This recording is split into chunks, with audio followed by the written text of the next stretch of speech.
Hello everyone, welcome to today's session. I am Kajol and in this video we are going to discuss pricing decisions. So let's get started. तो अब यहाँ पे हम marketing mix के अंदर first P which stands for product उसको हम discuss कर चुके हैं। तो अब हम यहाँ पे सेकंड पी को डिस्कस करेंगे, मतलब प्राइसिंग डिसीजंस को हम यहाँ पे डिस्कस करेंगे। तो अब जैसे हमने मार्केटिंग मिक्स के अंदर फर्स्ट पी में देखा था कि यहाँ पे कंपनी को एक प्रोडक्ट को डेवलप करने के लिए आइडियाज़ जनरेट करने पड़ते हैं। पूरा प्रोसेस जो है न्यू प्रोडक्ट डेवलपमेंट का उसके डिफरेंट स्टेजेस से होकर गुजरना पड़ता है। तो वैसे ही यहाँ पर प्राइसिंग में भी होता है कि यहाँ पे किसी भी एक प्रोडक्ट का जब कोई एक प्रोडक्ट जो है वो डेवलप हो जाता है, उसके बाद उस पर्टिकुलर प्रोडक्ट का जो प्राइस है उसको भी कंपनी को सेट करना होता है कि एक्चुअली उस प्रोडक्ट को कंज्यूमर्स जो हैं वो किस प्राइस पर ऑफ़र किया जाएगा। तो इसीलिए यहाँ पर प्राइसिंग डिसीजंस भी जो हैं यहाँ पर कंपनी को लेने पड़ते हैं उस एक पर्टिकुलर प्रोडक्ट से रिलेटेड। और अब यहाँ पे प्राइसिंग डिसीजंस जो हैं वो इतने इंपॉर्टेंट इसीलिए होते हैं क्योंकि अल्टीमेटली प्राइसिंग डिसीजंस से ही कंपनी को रेवेन्यू होने वाला होता है फ्यूचर में जब उसका प्रोडक्ट जो है वो मार्केट में एंटर करेगा। तो इसीलिए यहाँ पे प्राइसिंग डिसीजंस जो हैं वो इम्पॉर्टेंट होते हैं कंपनी के लिए।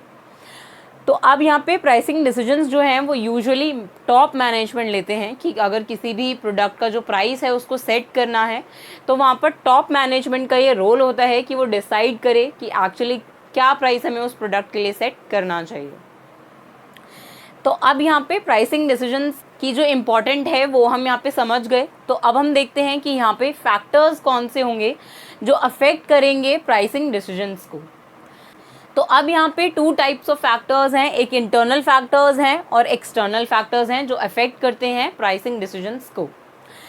तो अब इंटरनल फैक्टर्स जो होंगे वो सारे फैक्टर्स जो हैं वो विद इन द कंपनी होंगे,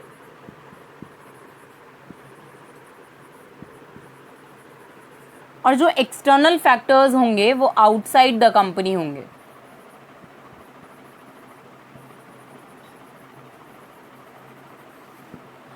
तो अब यहाँ पे इंटरनल फैक्टर्स जो हैं वो कंपनी के अंदर ही होते हैं। तो अब इसमें क्या हो सकता है, इंटरनल फैक्टर्स के अंदर कॉस्ट हो सकती है। अब ये कॉस्ट जो है वो यहाँ पे कॉस्ट ऑफ प्रोडक्शन है, मतलब एक्चुअली उस प्रोडक्ट को प्रोड्यूस करने के लिए हमें कितनी कॉस्ट आई है उस पर डिपेंड करेगा। ये जो फैक्टर है ये इन्फ्लुएंस करेगा हमारे प्राइसिंग डिसीजन को, क्योंकि अब ऐसा हो सकता है लेट्स से हमें पर यूनिट जो है वो ₹50 जो है वो कॉस्ट आ रही है किसी भी एक प्रोडक्ट को प्रोड्यूस करने के लिए। तो उसकी हमने पर यूनिट कॉस्ट देखी तो ₹50 जो है वो उसकी कॉस्ट है। तो अब हम यहाँ पे ये डिसाइड कर पाएंगे कि एक्चुअली जो प्राइस होगा उस एक पर्टिकुलर प्रोडक्ट का वो 50 से हमें ज़्यादा रखना है क्योंकि इतनी तो कॉस्ट हमें आई ही है। इसके बाद हमें प्रॉफिट मार्जिन भी जो है वो भी वहाँ पे ऐड करना पड़ेगा। तो इसीलिए यहाँ पे इससे हमें पता चल जाएगा कि हमें अपना प्रोडक्ट का जो पर यूनिट प्राइस है वो क्या रखना है। तो इसीलिए यहाँ पे कॉस्ट का जो फैक्टर है, जितनी कॉस्ट ऑफ प्रोडक्शन हमें आई होगी पर यूनिट लेट्स से हमने अगर कैलकुलेट किया और हमें ऐसा पता चला कि वहाँ पे ₹50 जो है वो पर यूनिट कॉस्ट है, तो ये अफेक्ट करेगी डायरेक्टली हमारे प्राइसिंग डिसीजन को। नेक्स्ट कौन सा इंटरनल फैक्टर है, कंपनी के ऑब्जेक्टिव्स। तो अब डिफरेंट ऑब्जेक्टिव्स हो सकते हैं कंपनी के, जिसमें प्रॉफिट मैक्सिमाइजेशन हो सकता है, गुडविल जनरेशन हो सकता है, इमेज बिल्डिंग हो सकता है। तो ये सब यहाँ पे ऑब्जेक्टिव्स में आते हैं। कंपनी के डिफरेंट ऑब्जेक्टिव्स हो सकते हैं, हो सकता है उनका सेल्स को इंक्रीज़ करना और फिर रेवेन्यू को जनरेट करना और मैक्सिमाइज़ करना उनका ऑब्जेक्टिव हो सकता है। तो फिर ये भी जो फैक्टर होगा, ये जो इंटरनल फैक्टर होगा, ये भी अफेक्ट करेगा हमारे प्राइसिंग डिसीजन को। तो इसीलिए कंपनी के जो ऑब्जेक्टिव्स होंगे वो भी यहाँ पे अफेक्ट करेंगे कि कंपनी अपने प्रोडक्ट का क्या प्राइस सेट करेगी। नेक्स्ट है यहाँ पे मार्केटिंग मिक्स। तो अब मार्केटिंग मिक्स के अंदर तो हम देख ही रहे हैं कि यहाँ पे हमें प्राइसिंग डिसीजंस जो हैं वो लेने पड़ते हैं। तो कंपनी का जो ओवरऑल मार्केटिंग मिक्स होगा वो भी यहाँ पे डिटरमाइन करेगा कि एक्चुअली क्या प्राइस जो है वो सेट करना चाहिए एक पर्टिकुलर प्रोडक्ट का। तो इसीलिए मार्केटिंग मिक्स स्ट्रैटेजी जो है वो भी यहाँ पे अफेक्ट करती है प्राइसिंग डिसीजंस को, जिसमें 4 P's हम डिस्कस करते हैं। तो इसीलिए यहाँ पे मार्केटिंग मिक्स के जो 4 P's हैं वो भी यहाँ पे अफेक्ट करते हैं। प्रोडक्ट जो है वो डायरेक्टली अफेक्ट करेगा उस पर्टिकुलर प्रोडक्ट के प्राइसिंग डिसीजन को। तो अब ये नेक्स्ट है यहाँ पे प्रोडक्ट डिफ्रेंसिएशन। अब ये जो प्रोडक्ट डिफ्रेंसिएशन की एक्टिविटी है या ये फैक्टर जो है वो हम इसीलिए परफॉर्म करते हैं ताकि हम अपने कंपैरेटर्स से कुछ बेटर प्रोडक्ट जो है वो ऑफ़र कर पाएँ अपने टारगेट कंज्यूमर्स को।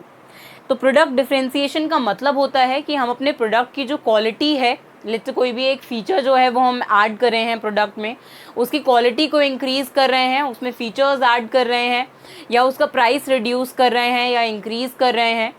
तो इसी को हम यहाँ पे प्रोडक्ट डिफ्रेंसिएशन कहते हैं कि हमने वहाँ पे अपने प्रोडक्ट को डिफरेंट कर दिया है, डिफ्रेंशिएट कर दिया है कंपैरेटर के प्रोडक्ट से।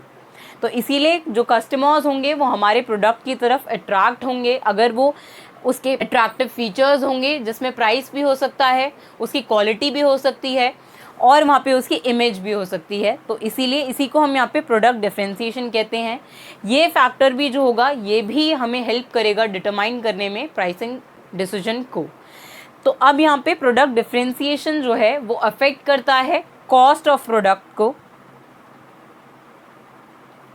और जब ये कॉस्ट को जो है कॉस्ट ऑफ प्रोडक्शन को अफेक्ट करेगा, क्योंकि जब हम कुछ एडिशन कर रहे होंगे अपने प्रोडक्ट के अंदर तो उस एडिशन में कुछ कॉस्ट आएगी कंपनी को, मतलब कुछ फीचर को इंक्रीज़ करने में या उसकी क्वालिटी को इंक्रीज़ करने में कंपनी को कॉस्ट आती है। तो इसीलिए अगर वो कॉस्ट जो है वो इंक्रीज़ होती है तो इससे फिर वहाँ पे डायरेक्टली जो है वो प्राइस पे अफेक्ट पड़ेगा, वो या तो इंक्रीज़ हो सकता है या डिक्रीज़ हो सकता है। तो इसीलिए यहाँ पे प्रोडक्ट डिफ्रेंसिएशन जो है हमने कितना डिफ्रेंशिएट किया है अपने प्रोडक्ट को कंपैरेटर के प्रोडक्ट से, ये भी अफेक्ट करता है हमारे प्राइसिंग डिसीजन को।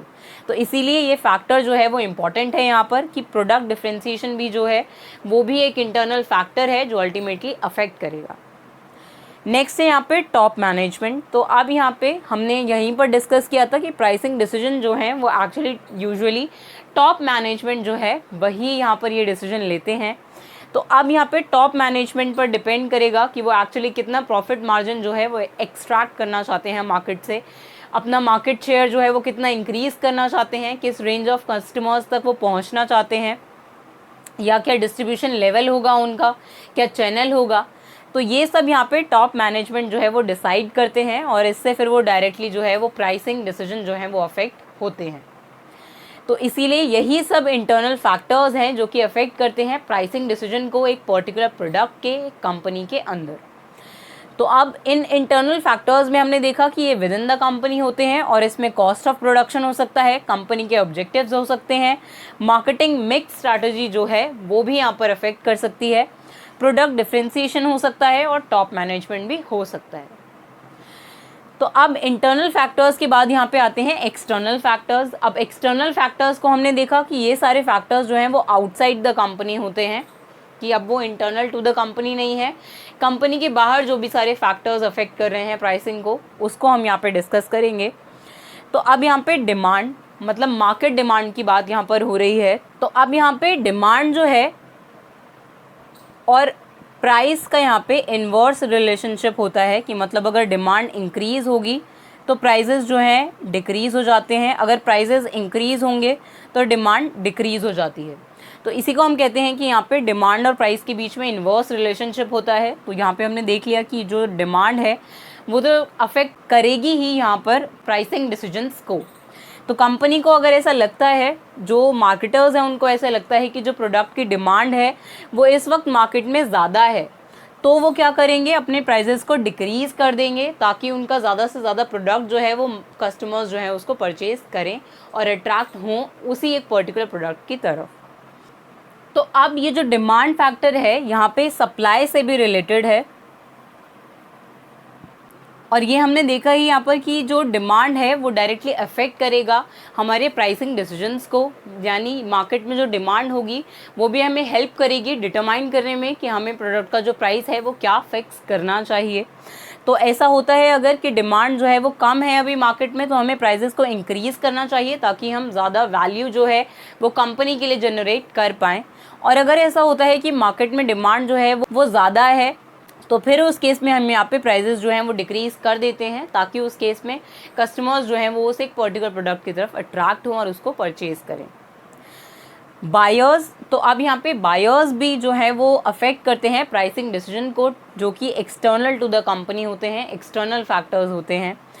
तो बायर्स जो हैं उनके चॉइसेस के हिसाब से, तो यहाँ पे बायर्स की चॉइस हो सकती है, उनकी प्रेफरेंसेस हो सकती हैं, उनके परसेप्शन हो सकते हैं, वो भी यहाँ पे हमें अफेक्ट करेगा हमारे प्राइसिंग डिसीजन को, कि क्या जो कस्टमर्स हैं उनकी टेस्ट एंड प्रेफरेंसेस में कुछ चेंज हुए हैं, या उनकी डिमांड जो है वो चेंज हो रही है, डेमोग्राफिक्स जो हैं वो चेंज हो रहे हैं। तो यहाँ पे इसीलिए बायर्स जो हैं वो अफेक्ट करते हैं, एक्सटर्नल फैक्टर्स होते हैं जो कि यहाँ पे प्राइसिंग डिसीजन को अफेक्ट करते हैं। सप्लायर्स अफेक्ट कर सकते हैं। तो अब ये जो सप्लायर्स हैं, ये इनपुट सप्लायर्स की यहाँ पे बात हो रही है, जो सप्लायर्स कंपनी के लिए रॉ मटेरियल को सप्लाई करते हैं।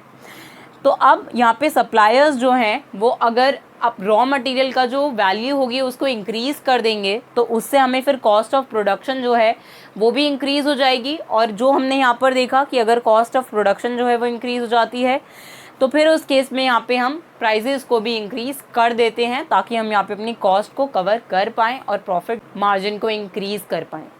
तो इसीलिए सप्लायर्स भी यहाँ पे अफेक्ट कर सकते हैं यहाँ पर प्राइसिंग डिसीजंस को, कि अगर उन्होंने वहाँ पे रॉ मटेरियल के जो प्राइसेस हैं उनको इंक्रीज़ किया, तो फिर वो हमारे कॉस्ट ऑफ प्रोडक्शन को अफेक्ट करेगा, और उससे फिर प्राइसेस भी जो होंगे वो अफेक्ट होंगे। कंपैरेटर्स भी हो सकते हैं यहाँ पर एक्सटर्नल फैक्टर्स में, क्योंकि कंपैरेटर्स के जो प्राइजेज़ होंगे, अगर कोई भी टारगेट मार्केट है हमारा और उसमें वेरियस कंपैरेटर्स जो हैं वो प्रेजेंट हैं उस मार्केट के अंदर, तो फिर उन कंपैरेटर ने जो प्राइजेज़ जो हैं वो सेट किए होंगे अपने प्रोडक्ट के लिए, तो उनसे भी अफेक्ट करेगा हमारा प्राइसिंग डिसीजन। तो अब अगर ऐसा होता है किसी एक पर्टिकुलर प्रोडक्ट का जो प्राइस है वो यहाँ पे कॉम्पिटिटर्स ने 50 रुपीज़ लेट्स से सेट किया हुआ है, तो अब हमें यहाँ पर मार्केट में ये पता चल जाएगा यहाँ पे कंपैरेटर्स के प्राइसेस से कि हमें यहाँ पर अपना जो प्राइस होगा वो हम 50 से ज़्यादा नहीं रख सकते, क्योंकि इससे फिर हमारा जो प्रोडक्ट है वो लेस अट्रैक्टिव हो जाएगा और कंपैरेटर्स के प्रोडक्ट जो हैं वही मार्केट में सेल होंगे। तो इसीलिए हम अपने प्राइजेस को 50 से डिक्रीज़ कर देंगे, लेट्स से 45 रख देंगे अपने प्रोडक्ट का प्राइस। तो इससे फिर जो कस्टमर्स होंगे वो अट्रैक्ट होंगे, और इससे अल्टीमेटली क्या हुआ, कॉम्पिटिटर्स ने यहाँ पे हमने हमारे प्राइसिंग डिसीजंस को अफेक्ट किया।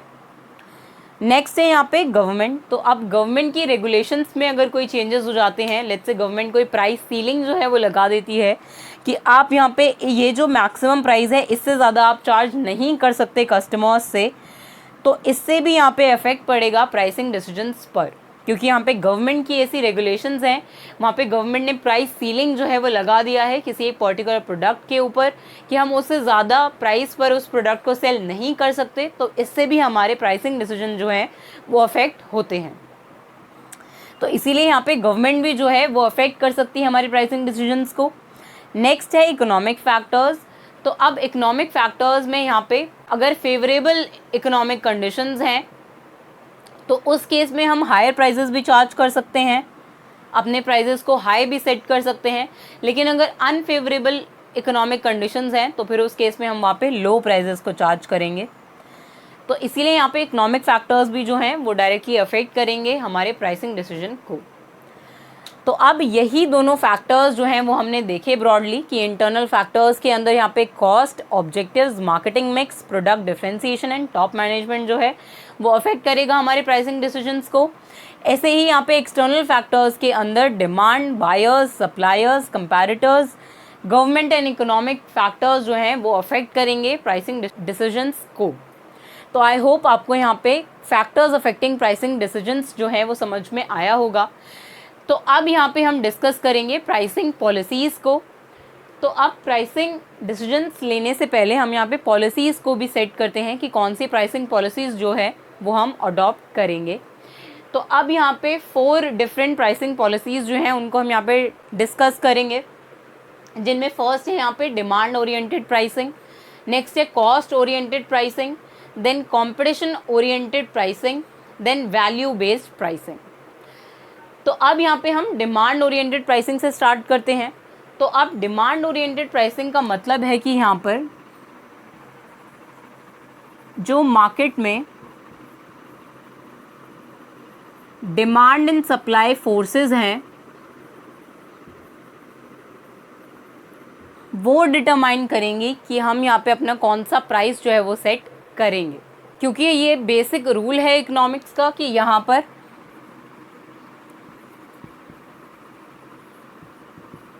Quantity demanded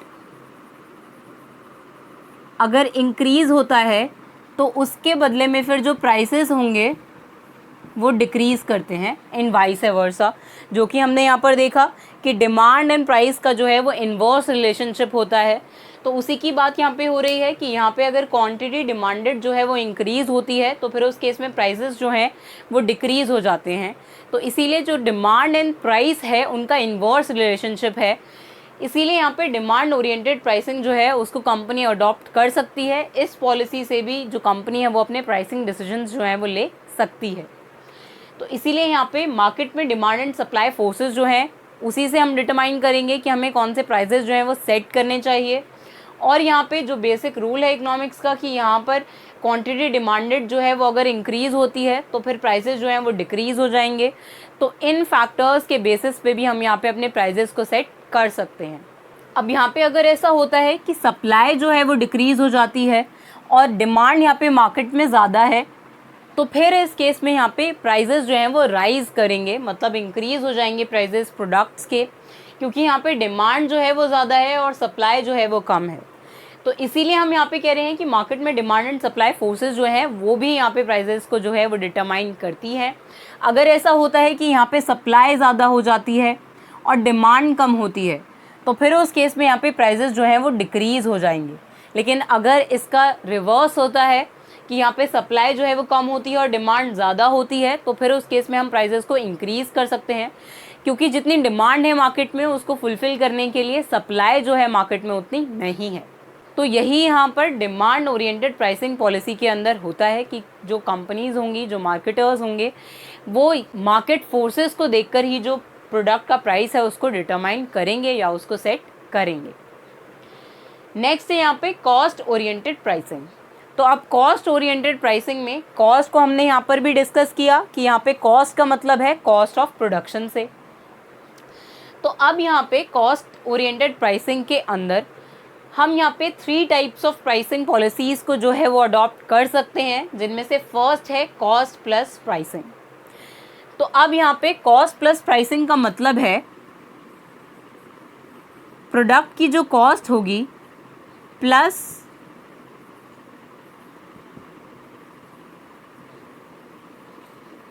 profit margin is equal to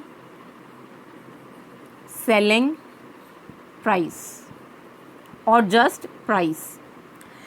तो अब यहाँ पे कॉस्ट प्लस प्राइसिंग पॉलिसीज़ में कंपनीज जो हैं वो क्या करती हैं कि जो उनको प्रोडक्शन कॉस्ट आई होगी, लेट्स से अगर हमें पर यूनिट प्रोडक्ट की कॉस्ट जो है उसको डिटरमाइन करना है, तो उस केस में हम पर यूनिट जो हमें प्रोडक्शन कॉस्ट आई होगी हम उसको पहले डिटरमाइन करेंगे, प्लस उसमें हम प्रॉफिट मार्जिन को ऐड कर देंगे कि हमें कितना, हम एक पर्टिकुलर आइटम से, पर्टिकुलर यूनिट ऑफ आइटम से कितना प्रॉफिट जो है वो चाहते हैं या एक्सपेक्ट करते हैं, तो वो हम यहाँ पे कॉस्ट में ऐड कर देते हैं। और फिर उस कॉस्ट ऑफ प्रोडक्शन में, per unit cost of production में प्रॉफिट को ऐड करने के बाद जो रिजल्टिंग अमाउंट होगा वही हमारा यहाँ पे प्राइस होगा उस एक पर्टिकुलर प्रोडक्ट के लिए। तो इसीलिए इस पॉलिसी को हम यहाँ पे कॉस्ट प्लस प्राइसिंग पॉलिसी बोलते हैं कि हम यहाँ पे कॉस्ट में कुछ प्लस कर रहे हैं, कुछ ऐड कर रहे हैं और उसके बाद फिर हम प्राइसेस को डिटरमाइन कर रहे हैं अपने एक पर्टिकुलर प्रोडक्ट के। तो इसीलिए इसको हम यहाँ पे कॉस्ट प्लस प्राइसिंग बोलते हैं। तो यूजुअली कंपनीज़ जो है वो ये बेसिक पॉलिसी जो है उसको अडॉप्ट करती ही हैं, क्योंकि यहाँ पे कंपनी जो है वो अपना प्रॉफिट मार्जिन भी जो है उसको भी एक्सपेक्ट करती हैं, उसको भी ऐड कर देती हैं अपने प्रोडक्ट की कॉस्ट के अंदर। तो अब इसी को हम यहाँ पे मार्कअप प्राइसिंग भी बोल सकते हैं। कॉस्ट प्लस प्राइसिंग को हम यहाँ पे मार्कअप प्राइसिंग भी बोलते हैं। यहाँ पर भी हम कॉस्ट में प्रॉफिट मार्जिन को ऐड करके अपना जो सेलिंग प्राइस है उसको डिटरमाइन करते हैं, या फिर किसी भी एक पर्टिकुलर प्रोडक्ट का जो प्राइस है उसको डिटरमाइन करते हैं। तो यहाँ पे कॉस्ट प्लस प्राइसिंग बोल सकते हैं आप इसको, या फिर मार्कअप प्राइसिंग। उसके बाद आते हैं यहाँ पे ब्रेक इवन प्राइसिंग। तो अब ब्रेक इवन प्राइसिंग जो है वो यहाँ पर बताती है कि वॉल्यूम ऑफ प्रोडक्शन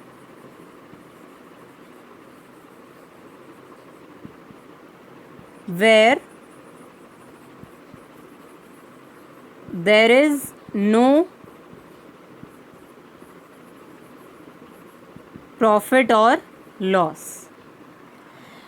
तो अब यहाँ पे ब्रेक इवन प्राइसिंग पॉलिसी के अंदर वो प्राइसेस जो हैं वो सेट किए जाते हैं। जैसे हमने यहाँ पे देखा कि volume of production where there is no profit और लॉस, हम वो वॉल्यूम ऑफ प्रोडक्शन जो है वो करते हैं जहाँ पर हमें कोई भी प्रॉफिट या लॉस नहीं हो रहा होगा। तो जहाँ पर हमें कोई प्रॉफिट और लॉस नहीं होता उसी पॉइंट को हम ब्रेक इवन कहते हैं कि वो ब्रेक इवन पॉइंट है जहाँ पर हमें कोई प्रॉफिट या लॉस नहीं हो रहा है। तो अब ऐसी वॉल्यूम ऑफ प्रोडक्शन जहाँ पर कोई प्रॉफिट या लॉस नहीं होगा उसी को हम यहाँ पे ब्रेक इवन प्राइसिंग बोलते हैं।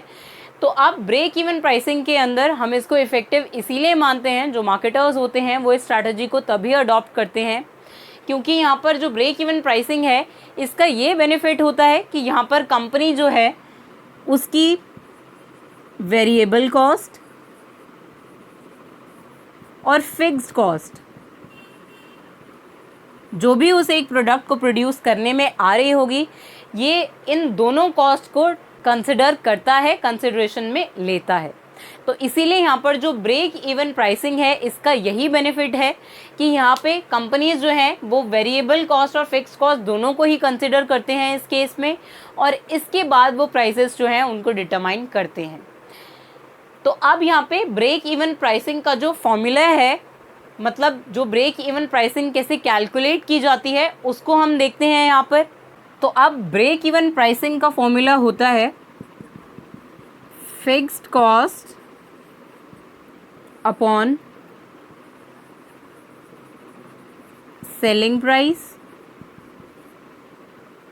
Minus variable cost per unit. हम यहाँ पे सेलिंग प्राइस को भी पर यूनिट में लेते हैं और यहाँ पे हम फिक्स कॉस्ट को भी कंसिडर कर रहे हैं और वेरिएबल कॉस्ट को भी कंसिडर कर रहे हैं। तो इसीलिए यहाँ पर जो ब्रेक इवन प्राइसिंग पॉलिसी है इसको मार्केटर्स जो हैं वो अडॉप्ट करते हैं और ऐसे ही अपने जो प्राइसेस हैं उनको डिटरमाइन कर पाते हैं। तो इसको हमने फॉर्मूला के थ्रू भी देखा कि यहाँ पे fix cost upon selling price per unit minus variable cost per unit. तो ऐसे ही हम यहाँ पे ब्रेक इवन पॉइंट जो है उसको कैलकुलेट करते हैं और वही हमारा प्राइस जो है वो उस पर्टिकुलर प्रोडक्ट के लिए सेट होता है। तो आई होप आप यहाँ पे कॉस्ट ओरिएंटेड प्राइसिंग को समझ गए होंगे। कॉस्ट प्लस प्राइसिंग में हमने देखा कि हम यहाँ पे कॉस्ट में जो कॉस्ट ऑफ प्रोडक्शन होगी उसमें प्रॉफिट मार्जिन ऐड कर देते हैं और उसके बाद हम सेलिंग प्राइस को डिटरमाइन करते हैं। मार्कअप प्राइसिंग भी कह सकते हैं हम कॉस्ट प्लस प्राइसिंग को। ब्रेक इवन प्राइसिंग में हमने देखा कि यहाँ पे हम वेरिएबल कॉस्ट और फिक्स कॉस्ट को भी कंसिडर करते हैं और ये वो पॉइंट होता है जहाँ पर हमें कोई प्रॉफिट या लॉस नहीं हो रहा होता। और इसका फॉर्मूला भी हमने देखा कि यहाँ पे fix cost upon selling price minus variable cost per unit. तो अब नेक्स्ट पॉलिसी है यहाँ पर कंपटीशन ओरिएंटेड प्राइसिंग। तो अब कंपटीशन ओरिएंटेड प्राइसिंग को हम यहाँ पे मार्केट ड्रिवन प्राइसिंग भी बोलते हैं कि यहाँ पे अब मार्केट की फोर्सेस जो हैं वो डिटरमाइन कर रही हैं, उनसे डिराइव हो रहा है हमारा प्राइस। तो अब यहाँ पे कंपटीशन ओरिएंटेड प्राइसिंग के अंदर हम यहाँ पे कंपैटिटर्स के प्राइसेस से ही अपना प्राइस जो है उसको डिटरमाइन करते हैं। जो हमने यहाँ पर देखा कि लेट्स से कंपैटिटर का प्राइस जो है वो अगर 50 है तो अगर हम 50 रुपीज़ से ज़्यादा अगर अपना प्राइस रखेंगे तो यहाँ पे कस्टमर्स जो है वो हमारे प्रोडक्ट की तरफ अट्रैक्ट नहीं होंगे, उसको परचेज़ नहीं करेंगे। लेकिन हम अगर यहाँ पे 50 से लो रखते हैं अपना प्राइस तो ऐसा हो सकता है कि कस्टमर्स जो है वो हमारे प्रोडक्ट की तरफ अट्रैक्ट हों। तो उसी की बात यहाँ पर हो रही है कि हम यहाँ पे कंपटीशन ओरिएंटेड प्राइसिंग कर रहे हैं अपने प्रोडक्ट की, या इसको हम कस्टमरी प्राइसिंग भी बोल सकते हैं, या इसको प्रिवेलिंग प्राइसिंग भी बोल सकते हैं। जो भी मार्केट के अंदर प्राइसेस प्रिवेल कर रहे हैं, जिन भी प्राइसेस पे कंपैटिटर्स जो हैं वो अपना प्रोडक्ट को सेल कर रहे हैं या सिमिलर फर्म्स जो हैं वो अपने प्रोडक्ट को ऑफ़र कर रही हैं कस्टमर्स को, उसी प्राइस पे उससे ही कंपटीशन के प्राइसेस पर हम जो है अपने प्रोडक्ट को ऑफ़र करते हैं। अब जैसे इसी एग्जाम्पल में अगर हमने अपने प्रोडक्ट का प्राइस जो है वो 49 भी किया तो भी जो कस्टमर्स हैं वो हमारे ही प्रोडक्ट की तरफ अट्रैक्ट होंगे, क्योंकि चाहे यहाँ पे 1 रुपये का ही डिफरेंस है लेकिन तब भी यहाँ पे कस्टमर्स को हमारा जो प्रोडक्ट होगा वो ज़्यादा अट्रैक्टिव लगेगा। तो इसी को हम यहाँ पे कंपटीशन ओरिएंटेड प्राइसिंग कहते हैं, जो मोस्टली कंपनीज यूज़ करती हैं। सॉफ्ट ड्रिंक के केस में ऐसा हो सकता है, कोका कोला और पेप्सी के केस में ऐसा हो सकता है कि तो ये जो कॉम्पिटिटर्स हैं ये अपने कंपेटिटर्स को देखकर ही प्राइजेस को सेट करते हैं।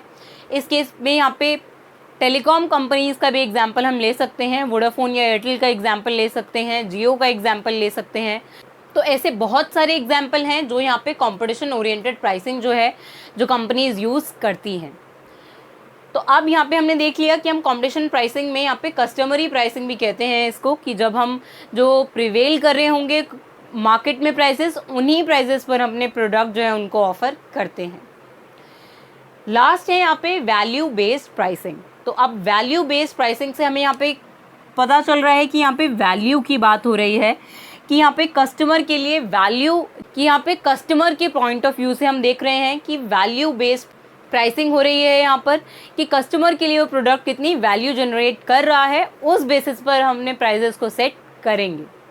तो अब यहाँ पे वैल्यू बेस्ड प्राइसिंग के अंदर buyers perception for the product पे डिपेंड करेगा कि यहाँ पे हमें प्रोडक्ट का जो प्राइस है वो कितना सेट करना है। तो अब बायर के परसेप्शन पे क्यों डिपेंड करेगा, क्योंकि बायर को जितना लगेगा कि वो एक्चुअल प्रोडक्ट जो है वो कितनी वैल्यू जनरेट कर रहा है प्रोडक्ट के लिए, उसी ही बेसिस पर यहाँ पे वो बायर जो होगा वो प्राइस पे करेगा। उसकी वैल्यू जो जनरेट हो रही होगी उसके लिए, उसी बेसिस पर वो डिसाइड करेगा कि उसको कितना प्राइस जो है वो पे करना है। और जो यहाँ पे बायर का परसेप्शन होगा उसी बेसिस पर हम अपने प्रोडक्ट का जो प्राइस है उसको सेट करेंगे। ये डिपेंड करेगा वो कितनी वैल्यू जनरेट कर रहा है वो पर्टिकुलर प्रोडक्ट उस एक पर्टिकुलर बायर के लिए या ग्रुप ऑफ बायर्स के लिए। तो अब ऐसा किस केस में हो सकता है, ऐसा लग्जरी गुड्स के केस में होता है। तो लग्जरी गुड्स के केस में यहाँ पर हम सिर्फ प्रोडक्ट ही ऑफर नहीं करते, वहाँ पे स्टेटस सिंबल गुड्स भी कह सकते हैं हम लग्जरी गुड्स को यहाँ पर। तो वो ज़्यादा वैल्यू जो है वो जनरेट करते हैं एक पर्टिकुलर बायर के लिए, तो उसी हिसाब से हम फिर प्राइसेस जो हैं उनको सेट करते हैं। तो अब यहाँ पे वैल्यू बेस्ड प्राइसिंग और कॉस्ट ओरिएंटेड प्राइसिंग में क्या डिफरेंस होगा, कि अब कॉस्ट ओरिएंटेड प्राइसिंग में प्रोडक्ट की कॉस्ट हमने पहले देखी, उसके बाद उस कॉस्ट के हिसाब से हमने प्राइसेस सेट किए, देन उससे हमने वैल्यू जनरेट किया कस्टमर्स के लिए और फिर प्रोडक्ट को कस्टमर्स को प्रोवाइड कराया। तो अब यहाँ पे कॉस्ट ओरिएंटेड प्राइसिंग में हमने देखा कि यहाँ पे हम टॉप डाउन आ रहे हैं, कि पहले हमने प्रोडक्ट को प्रोड्यूस किया, देन हमने ये डिटरमाइन किया कि हमें क्या कॉस्ट ऑफ प्रोडक्शन आ रही है, देन हमने यहाँ पे कॉस्ट जो आई, हमें कॉस्ट ऑफ प्रोडक्शन जो आया उसमें हमने प्रॉफिट मार्जिन को ऐड करके यहाँ पे प्राइजेस सेट किए, देन हमने कस्टमर के लिए वैल्यू जनरेट किया, उसके बाद हमने प्रोडक्ट को यहाँ पर ऑफ़र किया कस्टमर्स को, जो अल्टीमेटली वैल्यू जनरेट करेगा। लेकिन अब यहाँ पे वैल्यू बेस्ड प्राइसिंग में यहाँ पर रिवर्स होता है कॉस्ट बेस्ड प्राइसिंग का, कि यहाँ पर हम कस्टमर्स से स्टार्ट करते हैं और प्रोडक्ट तक पहुँचते हैं। कस्टमर्स से पहले हम देखते हैं कि वो एक्चुअल प्रोडक्ट जो है वो कितनी वैल्यू जनरेट करेगा कस्टमर्स के लिए, उसके बाद हम प्राइजेस को सेट करेंगे और फिर यहाँ पे कॉस्ट या प्रोडक्ट जो है उसके बाद यहाँ पे हम कॉस्ट डिटरमाइन करेंगे और प्रोडक्ट को प्रोड्यूस करेंगे। तो ये यहाँ पर वैल्यू बेस्ड प्राइसिंग में होता है कि जितनी वैल्यू वो प्रोडक्ट जो है वो जनरेट करता है कस्टमर्स के लिए, उसी हिसाब से हम प्राइजेस को सेट करते हैं। तो ये हमने देखा यहाँ पर कॉस्ट के केस में, कॉस्ट बेस्ड प्राइसिंग के केस में हम यहाँ पे प्रोडक्ट से लेकर कस्टमर्स तक आते हैं, लेकिन वैल्यू बेस्ड प्राइसिंग में हम यहाँ पे कस्टमर्स से प्रोडक्ट की तरफ मूव करते हैं। तो यही था हमारा प्राइसिंग पॉलिसी के अंदर 4 काइंड्स ऑफ पॉलिसी जो यहाँ पे कंपनीज अडॉप्ट कर सकते हैं। तो आई होप आपको यहाँ पे demand oriented pricing, cost oriented pricing, competition oriented pricing या फिर मार्केट ड्रिवन प्राइसिंग और वैल्यू बेस्ड प्राइसिंग आपको समझ में आया होगा, along with the factors affecting pricing decisions. तो अब इसके नेक्स्ट वीडियो में हम प्राइसिंग स्ट्रैटेजीज को डिस्कस करेंगे, या क्या मेथड हो सकते हैं प्राइसिंग के, उसको हम डिस्कस करेंगे। So see you in the next video. Thank you.